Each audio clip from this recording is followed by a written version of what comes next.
શિયાળો, ઉનાળો, ચોમાસું આ 3 બનાવ્યું છે. માની લઈએ કે હવે આવતા વર્ષે આ 3 સીઝન આવે જ નહીં. મેં જેવું કહ્યું તમને કેવું વાતાવરણ કે બધું બરાબર જ હોય. ન ઠંડી લાગે, ન ગરમી લાગે, ન વરસાદ પડે. તો શું થાય એવું તમે શું કલ્પના કરો છો? દરરોજ એક જ ડીશ જમવામાં આપે તો આપણે બોર થઈ જઈએ ને દરરોજ તમને કંઈક બી સારી વાનગી ભાવે છે એ જ તમને પીરસવામાં આવે તો બી તમે બોર થઈ જાવ એમ. તો એવી જ રીતના ત્રણેય ઋતુ એક સરખી જ રહે તો તમને સુખ દુઃખનો અનુભવ જ ન થાય ને તમે પરમેશ્વરમાં કે કોઈ શક્તિમાં બિલીવ ન કરો.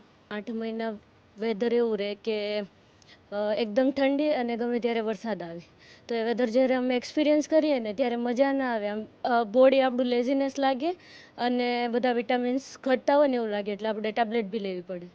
એવું થાય જો કન્ટિન્યુઅસલી એકનું એક વેધર રહે ને તો આપણું બોડી પણ માફક ના કરી શકે.